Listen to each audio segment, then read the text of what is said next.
again. Now we're gonna start the heel. It's gonna be a basic stockinette heel. There is a stronger stitches you can do that are a little more complicated. So because just basically want to get you off and started on making a heel, I'm gonna do the most basic heel that I know. So here we have, this is how long I went, not super long. The 64 stitches, 16 on each needle, and what we're going to do now is we are just going to put the heel, I'm going to start knitting the heel off of 2 needles. We're going to leave 2 of the other needles totally alone. They're just going to sit there and be stitch holders for while we work the heel. So you don't have to do the knit 3 purl 1 anymore. There's only one little thing you do and it makes a little loop. At the beginning of each row, you're going to slip. You're going to slip and knit all the way across. And then you're going to turn around and you're going to slip and purl all the way across. And that slip will leave a little loop that's a little bit bigger, and you'll need to pick those up later. But it's just something you do now that makes it easier to pick up stitches later. Okay, so I'm going to turn this way. All right, here we go. Point it down a little bit. Oops, is that the wrong way? Okay, so, and right now you can just leave them on the 2. If you wanted, you could slide them all onto 1, but we don't need to do that. So you're just going to slip and knit. We're just going to knit across. And it's so nice to not have to purl, but you won't be knitting in the round anymore. You are going to be knitting back and forth like a stockinette now. So we're going to knit all the way across this first needle. Be careful when you get to the purls. You just have to make sure you don't accidentally get 2 pieces of yarn there. Lots of times people do. Make sure you just purl into that one, or knit into the one. Now I'm going to set that needle down that I just knitted off of, and then I'm going to continue on to the second needle, just knitting. I'm going to knit across that second needle, so we'll call them, we'll call them needle 1 and needle 2. So they might be called something else in another episode. So I'm almost done with knitting across.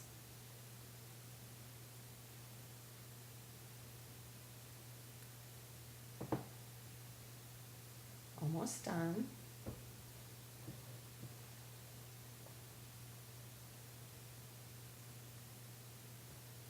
Can you see who joined us? Cat's back. Cat's back. There. There. I'll put that needle down. Then, so I've just knit across, and now there's 32 needles, 32 stitches on this needle. And this is the only needle. We're just going to go back and forth on this needle with just one. So you're going to be knitting not in the round anymore, just back and forth, back and forth, back and forth to make the heel. So, I'm so sorry. Let me see. It's just so opposite. All right, so now this is the purl side, the knit side and the purl side. So you're going to slip and purl. Purl all the way across those 32 stitches. And that's all. And once you get to the other end, and you're just going to ignore those other 2 needles that are holding the other 32 stitches. This is the heel, and those are going to be the top of your foot. And those are just going to wait for you while you, so let's see. see how long it takes me to get across. So now that it's all one needle, you don't have to worry about changing needles. It's just straight stockinette stitch. Slip, knit across, and then slip, purl across. I guess you're not knitting 32, you're only knitting 31 because that first one you're slipping. Almost done with purl. Now, my pattern says to do this 15 times, I think, to do this little series of, so they consider knitting and purling like one, because actually that makes one loop over here on the side. Okay, so now, oh my goodness. So there, now I'm just finished my purl. I'm going to turn it around, and then I'm going to slip one and knit. And slip is really just that. Let's see. You stick it in and slip it off. That's the slip. Sounds so scary, but it's really easy. You just slip it off and then you start knitting. Okay, I don't know if,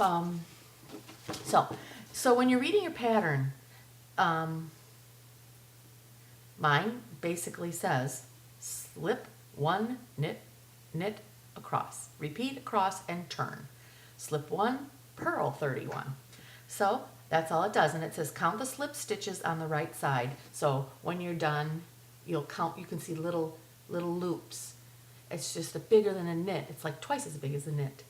And there's loops, and they say for this size sock, count the slip stitches on the right side. There should be 15. This does not have to be perfect. If you feel like you've gone 30 rows and you can count and you only count 14, it is not the end of the world. Lots of times I've got, I'm off one or two, but mostly, pretty close, pretty close. So just keep slip, knit, slip, purl, slip, knit across, slip, purl across. And this will be the heel soon. So that's all there is to it. So once you get going and start knitting that heel, it's super easy from here on out, at least the heel part. Picking up stitches on that edge, it's not hard. It's just a little tricky because you're not sure if you're doing it right. And that really was the scariest thing about socks for me, because the first time you did it, you're just like, what am I doing? But you can do it. I know you can. So this little heel part is very easy. So that's where it's going to go. I'm going to keep going, and it's just going to be down to here about. And these guys over here, they're just sitting there holding those stitches. But I'm working on this one. So right now there's 3 needles, 2 that are being used as holders, and the one that you're working on back and forth, knitting aside and purling aside. All right, I know you can do it. Okay, talk to you later. Bye.